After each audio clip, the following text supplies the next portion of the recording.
Bonjour, je m'appelle Marlène et je fais avec vous les étapes des fraternités anonymes. Nous sommes déjà rendus à la 12e étape, alors je vous la lis.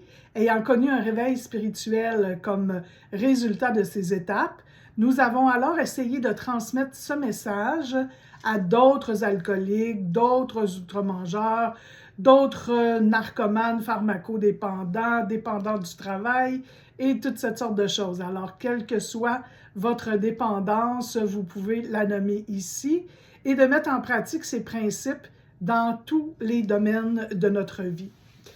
Donc, c'est une fabuleuse étape. Il y a beaucoup d'outils qu'on nous donne dans les fraternités anonymes pour non seulement se rétablir, mais pour se donner des compétences. On le voit souvent pas de cette manière-là, mais quand on regarde toutes les compétences qu'on peut acquérir en pratiquant des fraternités anonymes, je vous dirais que la communication orale, verbale, devant des groupes de personnes, c'est une compétence qui est extrêmement enrichissante et qui peut nous servir à beaucoup d'égards dans notre vie professionnelle. En tout cas, ce fut le cas pour moi. Aujourd'hui, ce que je fais, c'est ça, c'est de la 12e étape. Et je veux vous parler un peu de l'ego inversé, parce que il y a une humilité, je dirais, un trait de caractère qui s'appelle l'humilité, qui est parfois mal connue, mal interprétée. L'humilité, quand c'est fait de façon à cacher, masquer notre peur, ben ce n'est pas de l'humilité, c'est de l'ego inversé. C'est-à-dire que on s'est déjà dit que dans nos mécanismes de protection, nos mécanismes de défense, nos schémas, dans tout ce qui nous est arrivé généralement entre 0 et 6 ans et qui va arriver à nouveau. On dit que tout se joue entre 0 et 6 ans. On va sentir les émotions, puis ensuite, on va ressentir les premières émotions qu'on a vécues dans notre enfance. Alors, mais ça va se construire entre 0 et 6 ans. Alors, si vous avez été humilié, on se reparle des 5 grandes blessures, il faut aller voir si vous avez été humilié ou si vous avez été trahi. Il est possible que vous ayez de la difficulté à parler devant un auditoire. Et c'est parce que ça cache plein de peurs, parce qu'il manque un petit quelque chose encore à travailler dans l'estime de soi-même. Donc, apprendre à rehausser son estime, j'ai fait une autre vidéo là-dessus, comment on fait pour se sentir confiant de plus en plus en utilisant les outils des fraternités. Ben, je vous dirais que la 12e étape en est une. C'est sûr qu'il n'y a pas que d'aller parler devant un groupe qui constitue la 12e étape. Vous pouvez faire de la 12e étape avec quelqu'un qui souffre encore, qui a envie, par exemple, d'aller consommer ou qui consomme, et vous êtes 1 à 1 et vous êtes en train de faire de la 12e étape. Mais très souvent, celle qu'on considère la plus difficile, c'est celle qui nous oblige à sortir de notre carapace, qui nous oblige à aller parler devant des gens, donc à avoir une confiance, une estime de nous-mêmes rehaussée. Alors, comment on fait pour rehausser cette estime-là? Cette étape, cette 12e étape nous le dit clairement, c'est par un éveil spirituel. Donc, comment on va s'être réveillé spirituellement pour s'être rendu à la 12e étape? C'est qu'on va avoir décidé qu'on arrête de geler nos émotions et il y a une période d'éveil qui va nous faire maturer en tant qu'être humain. Donc, on va devenir un être humain assez mature pour avoir confiance en lui, pour se reconnaître dans ses défauts, dans ses qualités, pour voir que, bien sûr, très souvent, on était des enfants qui n'ont pas eu un développement normal, je dirais, parce que de façon générale, il y a une grande partie de la population qui est dépendante, mais on n'est pas tous au même niveau. Il y a une différence entre vivre de la dépendance affective puis s'auto-détruire avec de la consommation de drogue. Bien que n'importe quelle dépendance va finir, si on la cesse, elle va finir par nous ramener vers notre dépendance affective, mais on comprend que quand on est dans l'autodestruction, quand on est en train de consommer sans être capable de s'arrêter, on est ailleurs.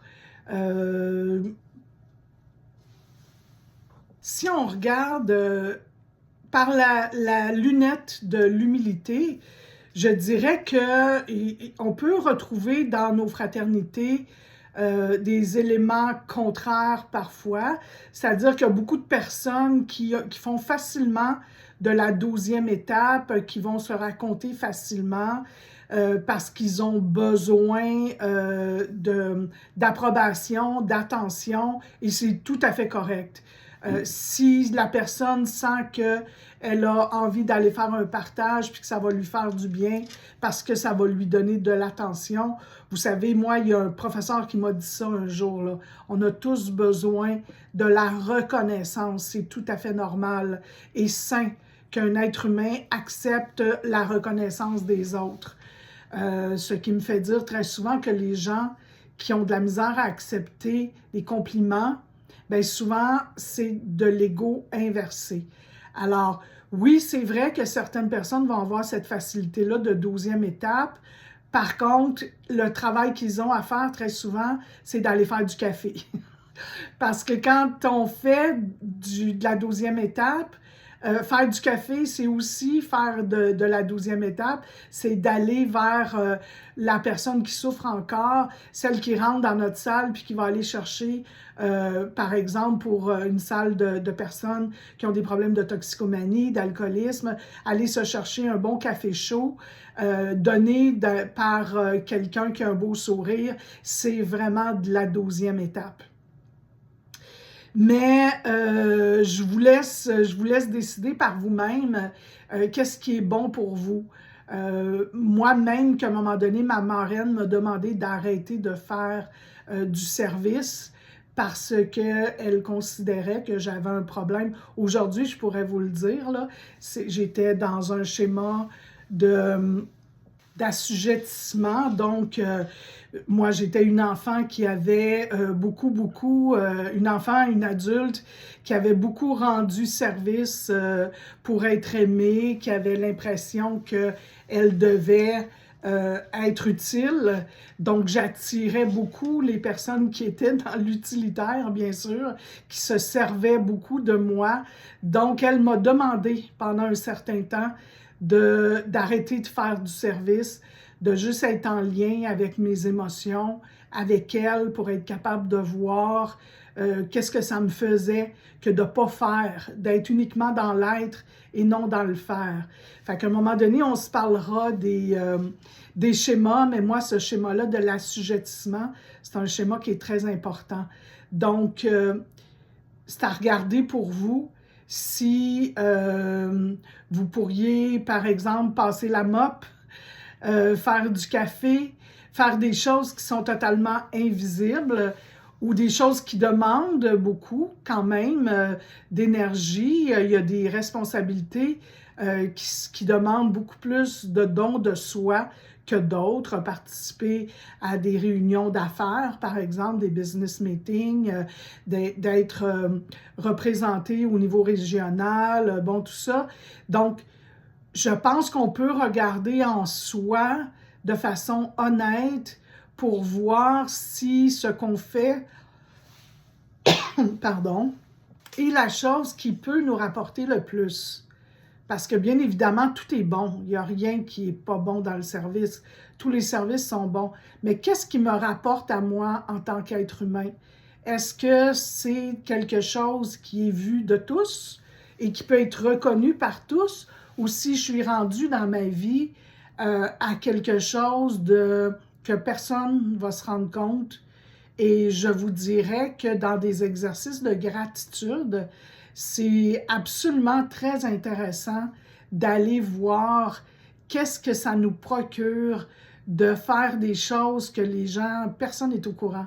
On ne sait pas du tout autour de nous que, par exemple, qui a apporté un café à un collègue le matin, qui a mis une petite fleur, un petit dessin sur son bureau. Personne ne le saura jamais. On le fait vraiment en catimini et le plaisir que ça nous rapporte est extraordinaire. Donc, il y a ce genre d'expérience-là aussi qu'on peut faire dans la 12e étape. Et on ne la fait pas nécessairement seulement qu'avec des gens qui sont dans les fraternités. On peut faire aussi avec des collègues, quand on voit des collègues, des amis, de la famille qui souffrent, aller les écouter, aller les entendre, leur faire un petit coup de fil. C'en est de la 12e étape. Donc, c'est une étape que j'adore. Comme je vous le disais, faire ce que je fais en ce moment, vous parler. C'est sûr que c'est plus glamour de le faire de cette façon-là. Moi, ça m'aide parce que j'ai été quelqu'un qui était, ma mère elle appelait ça renfermée, là.